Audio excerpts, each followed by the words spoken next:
मनुष्य जैसा सोचेगा वैसा ही होगा।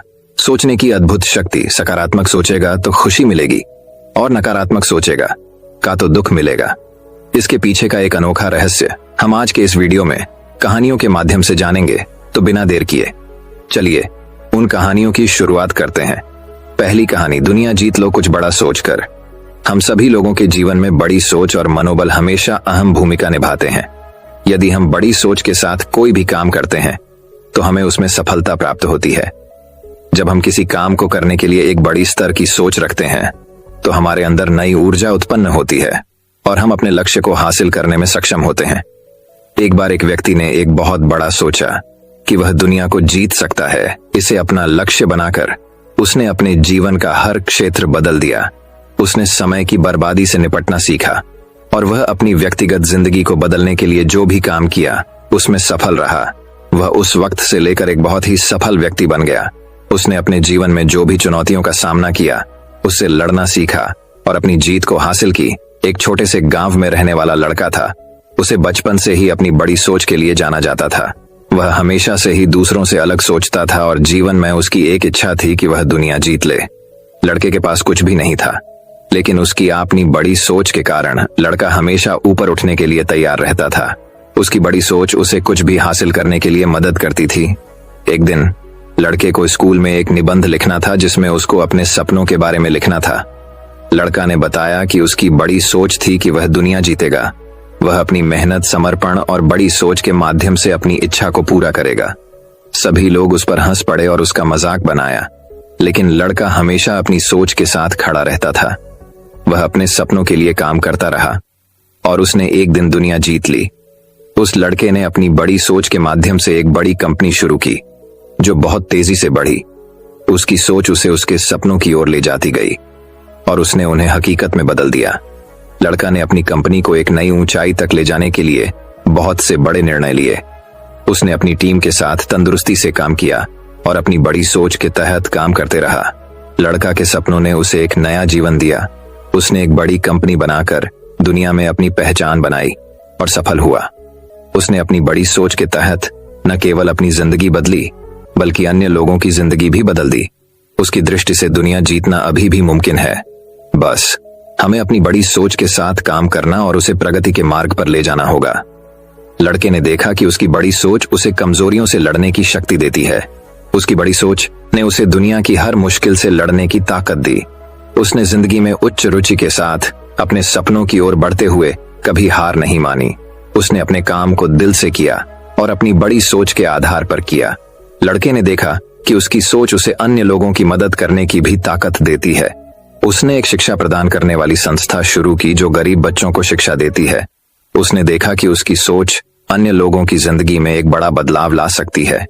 इस लड़के ने अपनी बड़ी सोच के माध्यम से न केवल अपनी जिंदगी में बल्कि दुनिया में भी बड़ी पहचान बनाई। उसने अपने सपनों को सच बनाने के लिए कड़ी मेहनत की और उन्हें हकीकत में बदल दिया। उसने सबको सिखाया कि अगर आपकी सोच बड़ी हो तो आप दुनिया को जीत सकते हैं। यह लड़का अपनी बड़ी सोच के कारण दुनिया के अनेक लोगों के लिए एक प्रेरणा बना। उनकी सोच ने उन्हें अपने सपनों को पूरा करने की ताकत दी। वह लोग जो अपनी जिंदगी में हार चुके थे उन्हें उनकी जिंदगी को फिर से जीने का जरिया बना दिया।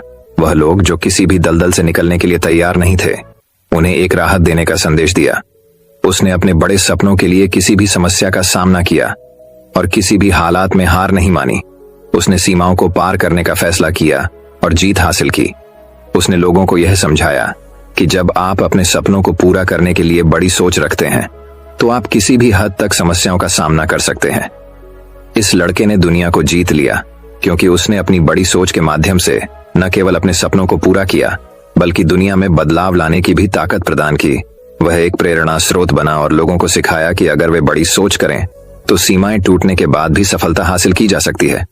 यह लड़का दुनिया में एक उदाहरण बना जो दिखाता है कि अगर हम बड़ी सोच करें तो हमें दुनिया में कुछ भी हासिल करने की क्षमता मिलती है। वह यह साबित करता है कि सफलता केवल उन लोगों के हाथ में नहीं होती जो आसान रास्तों की तलाश में होते हैं, बल्कि सफलता वहीं होती है जो दुनिया में बदलाव लाने के लिए बड़ी सोच करते हैं और उस बदलाव को हासिल करने के लिए समर्पित होते हैं।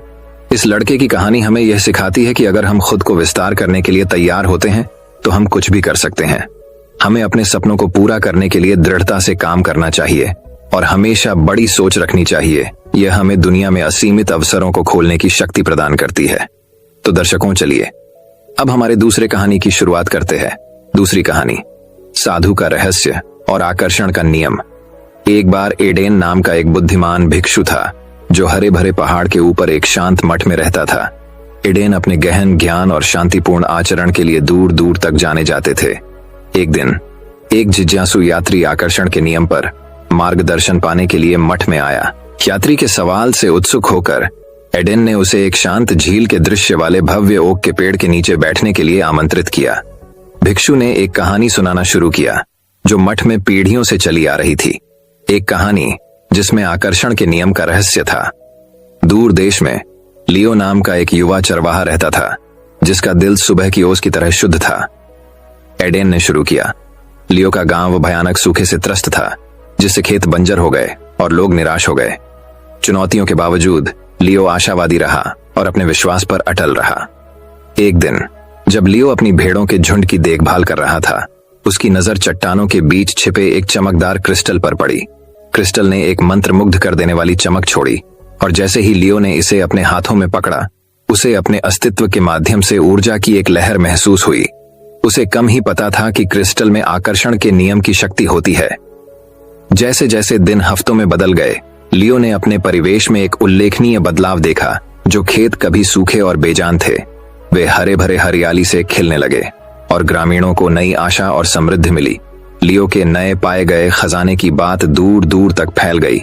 एक शक्तिशाली जादूगर का ध्यान आकर्षित करना, जिसने अपने लाभ के लिए क्रिस्टल की शक्ति का उपयोग करना चाहा।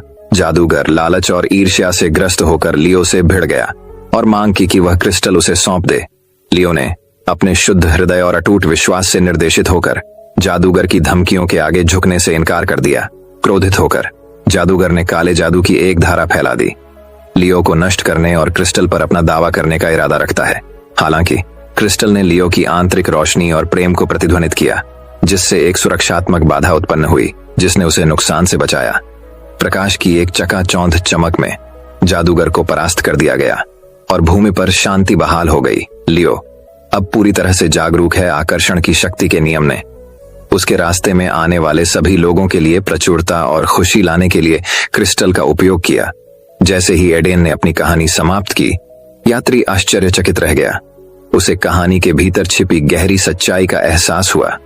भिक्षु ने जानबूझकर मुस्कुराते हुए कहा, आकर्षण का नियम केवल इच्छाओं को प्रकट करने के बारे में नहीं है, बल्कि किसी के इरादों की शुद्धता और ब्रह्मांड के साथ उसके दिल के संरेखण के बारे में भी है। लियो की तरह आप हमेशा डर के बजाय प्यार और अंधेरे के बजाय प्रकाश को चुनें। और इसके साथ ही यात्री ने उस बुद्धिमान भिक्षु को विदा किया जो अपने साथ भिक्षु के रहस्य और आकर्षण के नियम का कालातीत ज्ञान लेकर गया था, ये जानते हुए कि सच्ची समृद्धि भौतिक धन में नहीं बल्कि आत्मा की समृद्धि में निहित है। तो दर्शकों, चलिए अब हमारे तीसरी कहानी की शुरुआत करते हैं। तीसरी कहानी, एक दूर देश में पहाड़ों की हरी भरी हरियाली के बीच कवि नाम का एक बुद्धिमान और विनम्र साधु रहता था। कवि आकर्षण के नियम के गहन ज्ञान के लिए दूर दूर तक जाने जाते थे। लोग अपने विचारों की शक्ति के माध्यम से अपनी गहरी इच्छाओं को कैसे प्रकट करें, इस बारे में उनका मार्गदर्शन पाने के लिए निकट और दूर से यात्रा करते थे। एक दिन सोमा नाम का एक परेशान ग्रामीण भारी मन से कवि के पास आया। सोमा ने भिक्षु को समझाया कि वह अपने खेत में संघर्ष कर रहा है और मुश्किल से अपना गुजारा कर पा रहा है। कवि ने सोमा की व्यथा को ध्यान से सुना और फिर अपना ज्ञान प्रदान किया। कवि ने शुरू किया, आकर्षण का नियम एक दर्पण की तरह है जो आपके द्वारा ब्रह्मांड में उत्सर्जित ऊर्जा को वापस प्रतिबिंबित करता है। यदि आप संदेह और भय के बीज बोते हैं तो आप निराशा की फसल काटेंगे, लेकिन यदि आप सकारात्मकता और विश्वास के बीज बोते हैं तो आप भरपूर फसल काटेंगे। सोमा ने भिक्षु के शब्दों को समझते हुए सिर हिलाया, लेकिन उसे यह समझ नहीं आ रहा था कि उन्हें अपने जीवन में कैसे लागू किया जाए। तब कवि ने सोमा को एक छोटा चिकना पत्थर दिया और उसे इसे हमेशा अपने पास रखने का निर्देश दिया। कवि ने समझाया, यह पत्थर आपके विचारों की शक्ति की याद दिलाएगा। हर बार जब आप इसे छुएं तो सकारात्मक इरादों पर ध्यान केंद्रित करें और अपने खेत की समृद्धि की कल्पना करें। सोमा ने कृतज्ञतापूर्वक पत्थर ले लिया और भिक्षु के मार्गदर्शन का पालन करने का वादा किया। अगले कुछ हफ्तों में सोमा ने आकर्षण के नियम का परिश्रम पूर्वक अभ्यास किया। और अपनी ऊर्जा को अपने खेत की सफलता की ओर लगाया। उसे यह देखकर आश्चर्य हुआ कि उसे जल्द ही फर्क नजर आने लगा। उसकी फसलें अधिक प्रचुर मात्रा में बढ़ीं, उसके पशुधन स्वस्थ हुए और उसका दिल हल्का हुआ। सोमा के परिवर्तन की बात पूरे गांव में फैल गई और जल्द ही अन्य लोगों ने आकर्षण के नियम पर मार्गदर्शन के लिए कवि से संपर्क किया।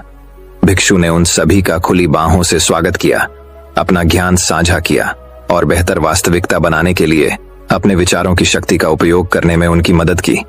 जैसे जैसे मौसम बीतता गया, एक बार संघर्ष करने वाला गांव आशा, समृद्धि और कृतज्ञता से भरे एक संपन्न समुदाय में बदल गया और इन सब के केंद्र में कवि, वह भिक्षु था जिसकी शिक्षाओं ने सकारात्मकता और प्रचुरता की क्रांति ला दी थी। कहानी का सार यह है कि आकर्षण का नियम एक शक्तिशाली शक्ति है जो हमारे जीवन को गहन तरीकों से आकार दे सकता है। सकारात्मकता, विश्वास और कृतज्ञता की मानसिकता विकसित करके हम उस प्रचुरता और आनंद को आकर्षित कर सकते हैं जिससे हम चाहते हैं। कहानी में ग्रामीणों की तरह हमारे पास दुनिया में खर्च की गई ऊर्जा के माध्यम से अपनी इच्छाओं को प्रकट करने की शक्ति है। तो दर्शकों, चलिए अब हमारे चौथी कहानी की शुरुआत करते हैं। लराराम। चौथी कहानी आकर्षण का नियम। बुद्धिमान साधु की कहानी। हरी भरी घाटियों के बीच बसे एक शांत गांव में मास्टर ली नाम का एक बुद्धिमान भिक्षु रहता था। वह अपनी गहरी बुद्धिमत्ता और आकर्षण के नियम की प्राचीन कला की शिक्षाओं के प्रति अपने अटूट समर्पण के लिए प्रसिद्ध थे। मास्टर ली का मानना था कि विचारों में वास्तविकता को आकार देने की शक्ति होती है और वह अक्सर जीवन के सभी पहलुओं में सकारात्मकता बनाए रखने के महत्व के बारे में बात करते थे। उनकी शिक्षाओं का ग्रामीणों द्वारा सम्मान किया जाता था, जो खुशी और दुहक दोनों के समय में उनका मार्गदर्शन चाहते थे। एक दिन काई नाम का एक युवक परेशान मन से मास्टर ली के पास आया। काई कई वर्षों से गरीबी और दुर्भाग्य से जूझ रहा था और आकर्षण के नियम की शक्ति में उसका विश्वास उठने लगा था। मैंने आपकी शिक्षाओं का पूरी लगन से पालन किया है मास्टर ली, काई ने दुख से भारी आवाज में कहा, लेकिन फिर भी मैं खुद को पीड़ा और निराशा से घिरा हुआ पाता हूँ। क्या मैंने आकर्षण के नियम का सही ढंग से अभ्यास नहीं किया है? मास्टर ली ने काई की ओर करुणा भरी आंखों से देखा। वह जानता था कि उस युवक की पीड़ा गहरी है और उसने बोलने से पहले एक पल के लिए सोचा। काई, आकर्षण का नियम एक शक्तिशाली शक्ति है, लेकिन यह केवल सकारात्मक सोच के बारे में नहीं है। ये आपके विचारों, शब्दों और कार्यों को आपकी गहरी इच्छाओं के साथ संरेखित करने के बारे में भी है। मुझे बताओ, वह क्या है जो आप वास्तव में जीवन में चाहते हैं? काई ने उत्तर देने से पहले एक क्षण सोचा। मैं प्रचुरता, समृद्धि और खुशी चाहता हूँ मास्टर ली, लेकिन मैं कितनी भी कोशिश कर लूं, ये चीजें मुझसे दूर ही नजर आती हैं। मास्टर ली ने काई की दुर्दशा को समझते हुए सिर हिलाया। फिर उसने काई को बीजों से भरी एक छोटी थैली दी और उन्हें गांव के पास घाटी में बोने का निर्देश दिया। मास्टर ली ने कहा, हर दिन सकारात्मक विचारों और इरादों के साथ इन बीजों को पानी दें और देखो जैसे वे एक विशाल बगीचे में विकसित होते हैं। काई ने मास्टर ली के निर्देशों का लगन से पालन किया, बीजों की देखभाल की और प्यार से उनका पालन पोषण किया। जैसे जैसे दिन हफ्तों में बदल गए, एक बार बंजर भूमि जीवंत फूलों और हरी भरी हरियाली से खिलने लगी। ग्रामीण इस परिवर्तन से आश्चर्यचकित हुए और आकर्षण के नियम की रहस्यमय शक्ति के बारे में कानाफूसी करने लगे। एक शाम जब काई खिले हुए बगीचे के बीच बैठा था, मास्टर ली हल्की मुस्कान के साथ उसके पास आए। देखो काई, जो बीज तुमने बोए थे वे सिर्फ साधारण बीज नहीं थे, वे इरादे के बीज थे जो इस गहरे विश्वास के साथ बोए गए थे कि प्रचुरता और समृद्धि आपकी पहुंच के भीतर है। काई ने मास्टर ली की ओर देखा, उनकी आंखें कृतज्ञता से भरी थीं। अब मैं समझ गया मास्टर ली, आकर्षण का नियम केवल चीजों को बदलने की इच्छा रखने के बारे में नहीं है, यह प्रेरित कार्रवाई करने और अपने विचारों की शक्ति में विश्वास करने के बारे में है। और इसलिए आकर्षण के नियम की बुद्धिमत्ता और बुद्धिमान भिक्षु मास्टर ली के मार्गदर्शन से काई का जीवन हमेशा के लिए बदल गया। गांव फला फूला और वहां रहने वाले सभी लोगों ने यह अमूल्य सबक सीखा कि सच्ची प्रचुरता भीतर से आती है और किसी के सपनों को प्रकट करने की शक्ति उसके अपने दिल की गहराई में होती है। तो दर्शकों, चलिए अब हमारे पांचवी कहानी की शुरुआत करते हैं। पांचवी कहानी, तिब्बत के शांत पहाड़ों में तेंजिन नाम का एक बुद्धिमान भिक्षु रहता था जो आकर्षण के नियम की गहरी समझ के लिए दूर दूर तक जाना जाता था। उन्होंने वर्षों तक ध्यान और प्राचीन ग्रंथों का अध्ययन किया था जो विचारों और इरादों की शक्ति के बारे में बात करते थे। तेंजिन का मानना था कि हमारे विचारों में अपार शक्ति होती है और सकारात्मक विचारों पर ध्यान केंद्रित करके कोई भी व्यक्ति अपने जीवन में सकारात्मक परिणाम आकर्षित कर सकता है। वह अक्सर मठ में युवा नौसिखियों को बताते थे कि समान समान को आकर्षित करता है और ब्रह्मांड उस ऊर्जा पर प्रतिक्रिया करता है जो हम दुनिया में डालते हैं। एक दिन कार्लडेन नाम का एक युवा नौसिखिया अपने चेहरे पर परेशान भाव लेकर तेंजिन के पास आया। मास्टर तेंजिन, उन्होंने कहा, मैं अपने जीवन में धन और समृद्धि को आकर्षित करने की कोशिश कर रहा हूं, लेकिन कुछ भी काम नहीं कर रहा है। मुझे ऐसा लगता है जैसे मैं आकर्षण के नियम में विफल हो रहा हूं। तेंजिन ने कार्लडेन की ओर देखकर मुस्कुराया और उसे अपने पास बैठने का इशारा किया। मेरे प्रिय कार्लडेन, आकर्षण का नियम केवल कुछ चाहने और उसके जादुई रूप से प्रकट होने की उम्मीद करने के बारे में नहीं है। यह आपके विचारों, भावनाओं और कार्यों को आपकी इच्छाओं के साथ संरेखित करने के बारे में है। फिर वह कार्लडेन को एक किसान के बारे में कहानी सुनाने लगा, जिसने अपने खेत में बीज बोए थे। किसान ने बीजों को पानी दिया और उनकी देखभाल की, इस विश्वास के साथ कि वे स्वस्थ फसल उगाएंगे। लेकिन जब फसल आशा के अनुरूप नहीं हुई तो किसान निराश और अधीर हो गया। हार मानने के बजाय किसान ने अपने कार्यों पर विचार किया और महसूस किया कि वह अपनी फसलों की देखभाल करते समय पूरी तरह से उपस्थित नहीं था। उन्होंने अपने मन में शंकाओं और डर को हावी होने दिया था, जिसके परिणाम स्वरूप उनकी मैदान में लगाई जा रही ऊर्जा प्रभावित हुई। उद्देश्य की एक नई भावना के साथ किसान ने हर दिन कृतज्ञता और कल्पना का अभ्यास करने का फैसला किया। उसने कल्पना की कि उसका खेत हवा में लहलहाती हरी भरी फसलों से भरा हुआ है और उसे उस प्रचुरता के लिए एक गहरी कृतज्ञता महसूस हुई जो उसके जीवन में पहले से ही मौजूद थी। जैसे जैसे दिन बीतते गए, किसान को अपनी फसल में बदलाव नजर आया। वे लंबे और स्वस्थ हो गए और जल्द ही उनका खेत भरपूर फसल से भर गया। किसान ने जान लिया था कि आकर्षण का नियम केवल इच्छाधारी सोच से नहीं, बल्कि सचेतन क्रिया और सकारात्मक ऊर्जा के माध्यम से काम करता है। तेंजिन ने कार्लडेन की ओर देखा और कहा, मेरे प्यारे बच्चे, आकर्षण के नियम में महारत हासिल करने की कुंजी बाहरी धन की तलाश में नहीं, बल्कि आंतरिक प्रचुरता को विकसित करने में निहित है। जब आप अपने विचारों, भावनाओं और कार्यों को कृतज्ञता और सकारात्मकता के साथ जोड़ते हैं, तो ब्रह्मांड मैं आपके लिए वह सब लाने की साजिश करूंगा जो आपका दिल चाहता है। कार्लडेन ने समझ में सिर हिलाया। उसे अपने ऊपर शांति का एहसास महसूस हुआ। उस दिन से उन्होंने खुद को तेंजिन की शिक्षाओं का अभ्यास करने के लिए समर्पित कर दिया और पाया कि वह आसानी से अपने जीवन में प्रचुरता और खुशी को आकर्षित करने में सक्षम थे। और इसलिए बुद्धिमान भिक्षु तेंजिन और उनके युवा प्रशिक्षु कार्लडेन ने आकर्षण के नियम की शिक्षाओं का प्रसार जारी रखा, दूसरों को अपने विचारों की शक्ति का उपयोग करने और प्रेम, समृद्धि और पूर्णता से भरा जीवन बनाने के लिए प्रेरित किया। तो दर्शकों, चलिए अब हमारे छठी कहानी की शुरुआत करते हैं। छठी कहानी, जैसा बोओगे वैसा पाओगे। एक गांव में एक बाबा जी थे। वे हमेशा कहते थे, जैसा बोओगे वैसा पाओगे, जैसा बोओगे वैसा पाओगे। गांव के कुछ लोग बाबा जी का मजाक उड़ाते थे। उनके इसी बात पे उनकी खिल्ली उड़ाते थे, ये कह के कि ये बाबा कुछ भी बोलता है। वहीं कुछ लोग बाबा को और उनकी बातों को नजरअंदाज भी कर देते थे। एक बार बाबा जी ऐसे ही बैठे बैठे अपना यही वाक्य दोहरा रहे थे। तभी वहीं से एक बेरोजगार युवक गुजर रहा था और उसके कानों पर बाबा जी का यह वाक्य पड़ा। उसने यहाँ वहां देखा, फिर आवाज की ओर बढ़ा तो बाबा जी को यह वाक्य कहते हुए पाया। उसने बाबा जी से इसका अर्थ पूछा और कहा कि मुझे भी जीवन में कामयाबी चाहिए, मुझे भी कामयाब बनना है। मैं हीरो का व्यापार करना चाहता हूँ, मुझे हीरो का बहुत बड़ा व्यापारी बनना है। बाबा जी ने उस उत्तर देते हुए कहा कि मैं तुम्हें एक बहुत ही कीमती हीरा और मोती देता हूँ, जिससे तुम अपना हीरो का व्यापार शुरू कर पाओगे और जो तुम्हें तुम्हारी कामयाबी की ओर ले जाएगा। तभी बाबा जी ने अपनी झोली में हाथ डाला और उस युवक ने अपने दोनों हाथ आगे बढ़ाए। बाबा ने अपनी झोली से अपना हाथ निकाला और युवक की एक हथेली पर रखते हुए बोले, ये जीवन का एक अनमोल हीरा है समय। हमेशा समय की कदर करो तो समय तुम्हारी कदर करेगा। कभी समय को बर्बाद ना करो, वरना समय तुम्हें बर्बाद कर देगा। फिर बाबा जी ने अपना दूसरा हाथ झोली से निकाला और युवक की दूसरी हथेली पर रखा और बोला, ये मोती है धैर्य। जीवन में कभी भी धैर्य नहीं खोना। अगर कामयाबी कभी तुम्हारे हाथ ना भी लगे तो धैर्य रखो और मेहनत से कर्म करते रहो। धैर्य न छोड़ो, कामयाबी दुगनी होकर तुम्हारे पास आएगी। युवक बाबा की बात समझ गया और बाबा जी का धन्यवाद करते हुए वहां से चल पड़ा। उस दिन से उस युवक ने बिना कोई समय व्यर्थ किए जो भी कार्य किया वो बहुत ही मेहनत से किया। एक दिन उसे एक बड़े हीरे के व्यापारी के पास नौकरी मिली। उसने बड़े ही मेहनत से काम किया और हीरो का पूरा व्यापार और हीरे की गुणवत्ता के सारे प्रमाण समझे। फिर युवक ने अपना कारोबार शुरू किया। और एक दिन वो खुद हीरो का बेहद बड़ा व्यापारी बना। मॉरल ऑफ दिस स्टोरी, कहते हैं भगवान की बनाई इस दुनिया में सबसे बलवान समय को माना गया है। जब भी बदलता है तो इंसान को राजा से रंक और रंक से राजा बना देता है। इसके कहर से राजा महाराजा तक घबराते हैं। हर कोई चाहता है कि यह हमेशा उनका साथ दें।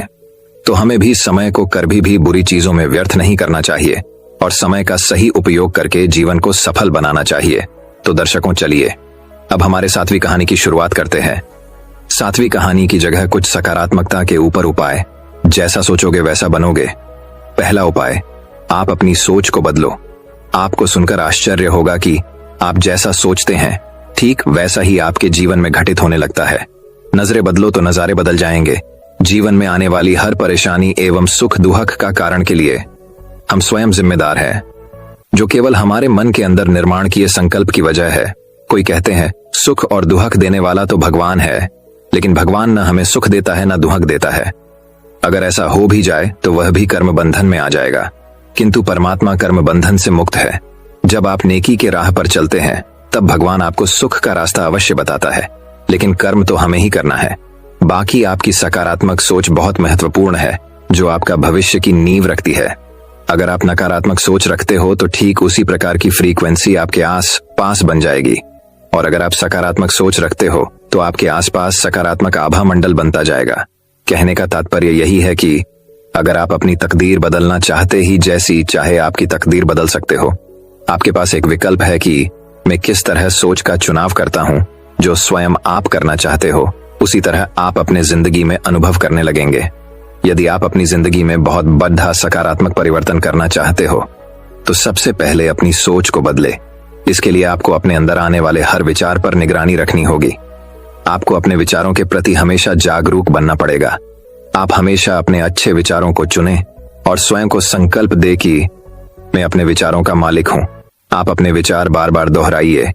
एक प्रसिद्ध उद्योगपति धीरू भाई अंबानी जी का कहना था कि जो सपने देखने की हिम्मत रखते हैं वो पूरी दुनिया जीत सकते हैं। अब्राहम थॉमस लिंकन भी कम पढ़े लिखे थे। अपनी गरीबी के कारण उन्होंने अपनी पढ़ाई जैसे वैसे पूर्ण की थी। उनके जीवन में काफी परेशानियां आई, किंतु वे कभी परिस्थिति से मायूस नहीं हुए। हर वक्त सकारात्मक विचार और उमंग उत्साह से आगे बढ़ते गए और एक दिन वे संयुक्त राष्ट्र संघ के राष्ट्रपति बने। दूसरा उपाय, अपने आप में सपने सजाने की आदत डालो। सपना सजाना कोई बुरी बात नहीं है। अगर आप अपने मानसिक पटल पर कोई तस्वीर देखते हो तो वह सबसे पहले आपके वृत्ति में आता है, और वही प्रक्रिया अगर हम बार बार करते हैं तो वह हमारे संस्कार बन जाते हैं और वैसी हमारी प्रवृत्ति बनती जाती है।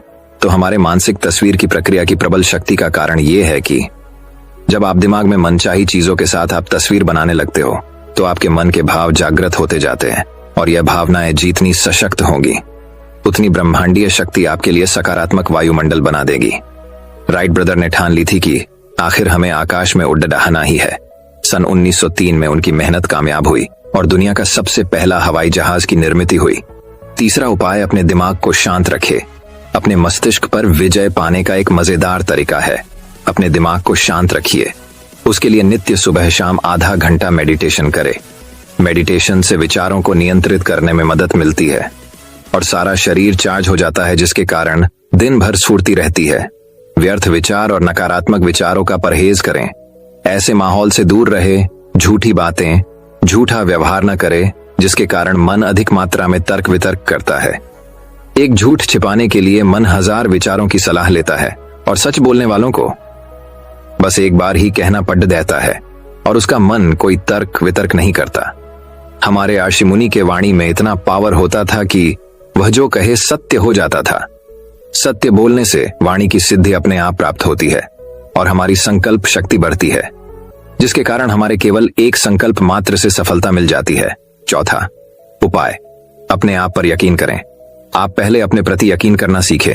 अपने आत्मविश्वास को जगाए कि मैं किसी भी हालत में मेरा हक प्राप्त कर ही लूंगा।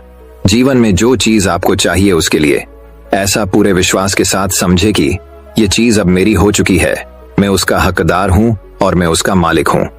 आप जो चाहे पा सकते हो, बस उसे अपने विचारों के सांचे में ढलने का आपको तरीका आना चाहिए। ऐसा कोई सपना नहीं जो पूरा ना हो सके। आप अपने माध्यम से काम कर रही रचनात्मक शक्ति का प्रयोग करना सीख ले।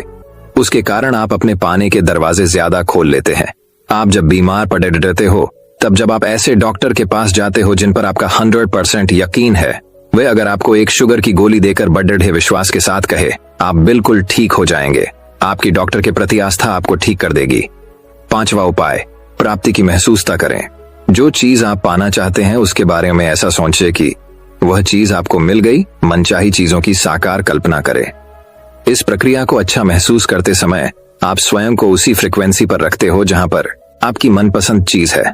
स्वयं को उस फ्रिक्वेंसी तक पहुंचने का एक ही तरीका है कि मैं अभी इसे पा रहा हूं, मुझे तमाम चीजें इसी समय मिल रही हैं। बस मन में दृढ़ विश्वास भरो मिलने की भावना को सचमुच महसूस करो कि वाकई उस चीज को पा लिया है। आप छोटी छोटी चीजों से शुरू कर सकते हैं। जैसे आपका कोई पुराना मित्र है, वह जैसे आपको मिलने आया है, कल्पना करे और उससे मन ही मन बातें करे कि जैसे वह सामने आया है। आप यकीन करें कि उसका फोन या समाचार या स्वयं जरूर मिलने आएगा। मैंने भी यह शुरुआत की थी कि मेरा मनपसंद का खाना मेरी पत्नी बना रही है। मैं उस व्यंजन को देख रहा हूं और पत्नी की प्रशंसा कर रहा हूं। वाह वाह, बहुत बढ़िया, कितना टेस्टी खाना बनाया है। जब मैं घर पर पहुंचा तो मैं आश्चर्यचकित हुआ कि वही व्यंजन मेरी पत्नी ने बनाकर रखा है। पूछने पर बताया कि बस आज तुम्हें तुम्हारे मनपसंद खाना खिलाने का मेरा मन हुआ। यह घटना एक बार नहीं कई बार हुई है। इसमें शर्त है आपसी पति पत्नी में संबंध घनिष्ठ हो। 6वां उपाय, अपने अतीत को भूले। अक्सर हम पिछली गुजरी जिंदगी की दास्तान सबके सामने बार बार दोहराते रहते हैं। मेरे साथ बहुत बुरा हुआ था, मैं उस घटना को भूल नहीं सकता। मैंने बहुत खराब दिन देखे। इस तरह हम अपने आप में नकारात्मक ऊर्जा भरते रहते हैं। जो व्यक्ति अपने अतीत को याद कर दुखी होता है, वह उस दुर्भाग्य और निराशाओं को बार बार भोगता है। वह भविष्य के लिए दुर्भाग्य की मानो प्रार्थना करता है, तो निश्चित रूप से आपको वही मिलेगा। आप अतीत को याद कर आपके वर्तमान में मुश्किलें पैदा कर रहे हो। हमेशा याद रखो कि आप स्वयं अपने भाग्य या दुर्भाग्य के लिए जिम्मेदार हो। बस ऐसा समझो कि भाग्य बनाने की कलम मेरे हाथ में है। ऐसा कभी नहीं सोचो कि मैं यह कर नहीं सकता, मेरे पास पर्याप्त पैसे नहीं है, मेरी काबिलियत नहीं है, मैं नहीं हूं। यह कहकर आप अपना भविष्य को गलत मार्ग पर ले जा रहे हो। आप स्वयं को यह संकल्प दे कि मैं ऊर्जावान हूं, मैं स्वस्थ हूं, मैं आमिर हूं, मैं प्रेमपूर्ण हूं, मैं खुश हूं। इस तरह की संकल्प धारा आपको हर परिस्थिति को अनुकूल करा देता है। बस आपका संकल्प शक्तिशाली हो। मन में यह संकल्प ना लाए कि क्या ऐसा भी हो सकता है। इसका उदाहरण मेरा स्वयं है। मैं एक छोटे से कस्बे से हूं और एक बहुत गरीब परिवार से हूं। मेरे नाना नानी के घर में बिजली भी नहीं थी। ऐसे जगह मैंने पढ़ाई की, लेकिन मेरा सपना एक ही था। बचपन में जब मुझे हवाई जहाज उड़ने की आवाज मेरे कानों से टकराती, मैं दौड़ाकर बाहर आता और अपनी नानी से कहता कि मुझे उसमें बैठना है, जबकि वह आकाश में कभी कभी दिखाई भी नहीं देता था। लेकिन मेरा हौसला इतना बुलंद था कि मेरा एक ही सपना था कि मैं हवाई जहाज में एक दिन अवश्य बैठूंगा। मेरा यह निरंतर का संकल्प ने मेरा आखिर सपना पूरा किया और मैं आज एक बड़ी हवाई जहाज की कंपनी में कार्यरत हूं। कहने का भाव है दोस्तों, कभी भी ना उम्मीद ना बनो, अपना हौसला हमेशा बुलंद रखो। आखिर आपकी विजय हुई पड़धी है, भाग्य आपके इंतजार में है। बस आप अपनी मंजिल पर निरंतर प्रयास करते बढ़े। चलो तो दर्शकों, चलिए अब हमारे 8वीं कहानी की शुरुआत करते हैं। 8वीं कहानी, बड़ा बनने के लिए बड़ा सोचो।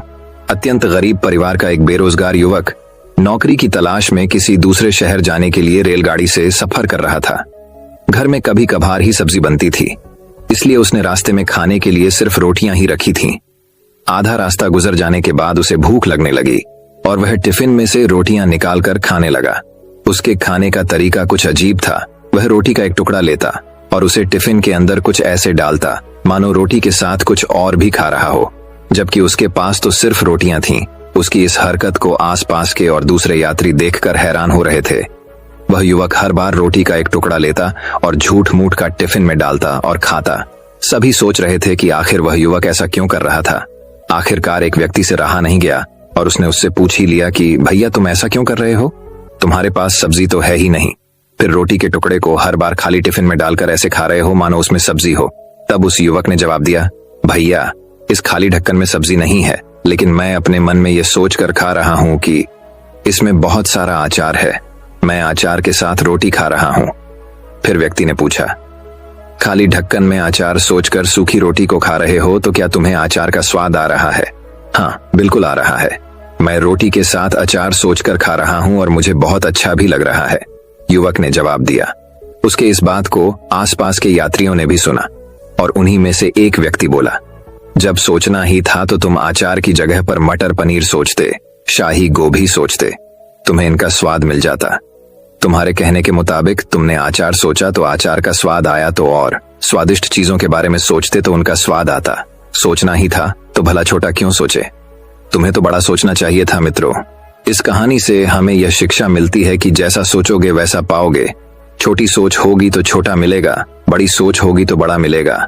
इसलिए जीवन में हमेशा बड़ा सोचो, बड़े सपने देखो तो हमेशा बड़ा ही पाओगे। छोटी सोच में भी उतनी ही ऊर्जा और समय खपत होगी जितनी बड़ी सोच में। इसलिए जब सोचना ही है तो हमेशा बड़ा ही सोचो। दोस्तों, मैं उम्मीद करता हूं कि यह कहानी सुनने से आपके जीवन में अच्छे बदलाव आए होंगे। आपको इस वीडियो से क्या सीखने मिला, ये कमेंट करके जरूर बताइए और अपने परिवार, दोस्तों या आपके करीबी इंसान के साथ ये कहानी शेयर करके उन्हें भी इस ज्ञान से परिचित करवाए।